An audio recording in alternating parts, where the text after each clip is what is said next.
আমি ধর্ষণে সেঞ্চুরি করেছি দুনিয়ার বুকে, আমি টেন্ডারবাজি করেছি, চাঁদাবাজি করেছি, আমি মাস্তানি করেছি। আমার দাপটে এলাকার ইসলাম প্রিয়রা বাসায় ঘুমাতে পারে না। আমি ছিলাম টেন্ডারবাজ, আমি ছিলাম গডফাদার, সন্ত্রাসীদের লিডার, আমি ছিলাম ডন 1 2 3 সব। আমি ছিলাম ডনের ডন, আমি ছিলাম মাস্তান, রংবাজ, রব টপ কি আমি তো জানি না। লাদ্রি লাদ্রি আমার জিজ্ঞেস করো না। আবার প্রশ্ন করা হবে ওয়ামা দীনুক, তোর ধর্মের নাম কি? বলবে লা আদরি, আমার কোনো ধর্ম নাই, আমার কোনো ধর্ম নাই। আমি শুধু মৌজ মাস্তিতে ছিলাম, আমি আনন্দ ফুর্তি করেছি, ইসলাম নিয়ে আমার মাথা ব্যথা ছিল না। আজীবন ইসলামরে আমি বাস দিয়েছি, চিল্লায় বলেন ঠিক কিনা?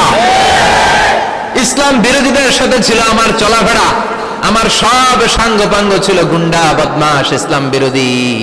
রব কি, ইসলাম কি, এগুলো আমি জানি না। আমার এগুলো জিজ্ঞেস করো কেন? ধর্ম কি আমি জানি না, আমি কিচ্ছু মনে করতে পারছি না।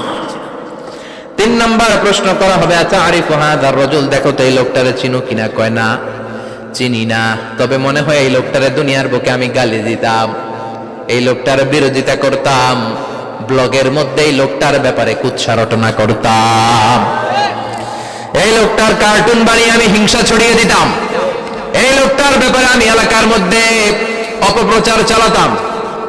ফেরেশতারা বলবে তাই, এই ছিল তো ডিউটি, দাঁড়া এখনই আমাদের খেলা শুরু, এখনই শুরু।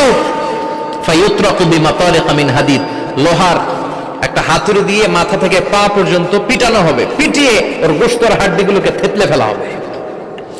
ওয়ায়ুকালু লিল আরদি ইলতাইমি, কবরের দুই পাশের মাটিরে বলা হবে এবার দুই দিক থেকে তোরা চাপ দে, চাপ দেয়া হবে, ধাক্কা ধাক্কি করেও সে সুবিধা করতে পারবে না। মাটি আস্তে আস্তে আস্তে আস্তে দেহের দুই দিকে লেগে এমন জোরে দুইটা চাপ দিবে, ফাতাখতালিফা আদলাউহু, তার ডান পাশের পাজরের হাড্ডি বাম দিকে ঢুকে যাবে, বাম দিকের হাড্ডি ডানে চলে যাবে। বিশ্বনবী বললেন এই হাতুড়ি দিয়ে পিটানোর শাস্তি, কবরের চাপ দেওয়ার শাস্তি চলতেই থাকবে হাত্তাল কিয়ামা, কিয়ামত পর্যন্ত।